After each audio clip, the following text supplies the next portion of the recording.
নমস্কার, সোমা স্পেশাল কিচেনে সবাইকে স্বাগত জানাই। আজকে করব বাঁধাকপি কোপ্তা। চলুন দেখি। আচ্ছা, এইটা আমি বাঁধাকপিটা ভাপিয়ে নিয়ে জলটা পুরো নিগড়ে নিয়েছি। নিয়ে এবার দেবো এতে নুন,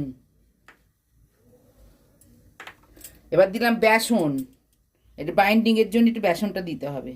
আচ্ছা, এবার দিলাম আপনারা চাল গুঁড়ো থাকলে চাল গুঁড়ো দেবেন। আমার চাল গুঁড়ো নেই, আমি কর্নফ্লাওয়ার দিচ্ছি। আচ্ছা, এই দিয়ে আদা থেতো করা। আচ্ছা, এবার দিলাম হলুদ, এবার দিলাম ধনে গুঁড়ো, এবার দিলাম জিরে গুঁড়ো,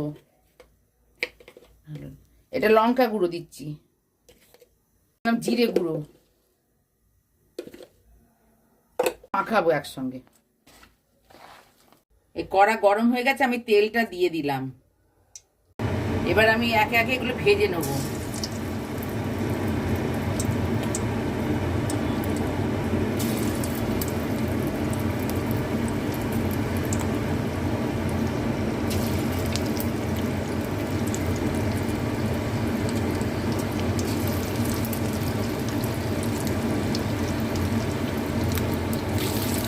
এগুলো আমার ভাজা হয়ে গেছে, এগুলো আমি তুলে নিচ্ছি। এবার একে একে আমি এরকম করে সব কোপ্তাগুলো ভেজে নেবো। এটা আমার বড়াগুলো ভাজা হয়ে গেছে। এবার আমি ফোড়ন দিচ্ছি, তেজপাতা, শুকনো লঙ্কা, জিরে ফোড়নে দিলাম, দিয়ে একটু হিং দিয়ে দিলাম, গরম মশলা, এবার আদা, কাজু আর টমেটো একসঙ্গে বেটে রেখেছিলাম, এটা দিয়ে দিলাম।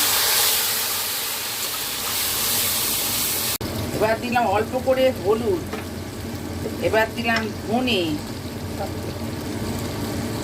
গুঁড়ো, দিলাম জিরে গুঁড়ো, এবার টক দইটা দিলাম।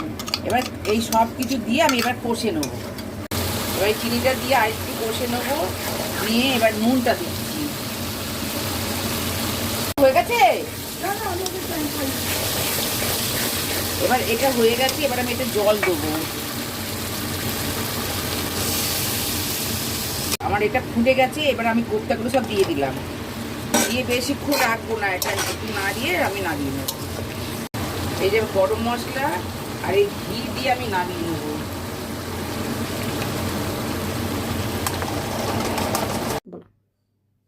আজকের মতো এই পর্যন্ত। আপনারা লাইক সাবস্ক্রাইব করবেন। নমস্কার।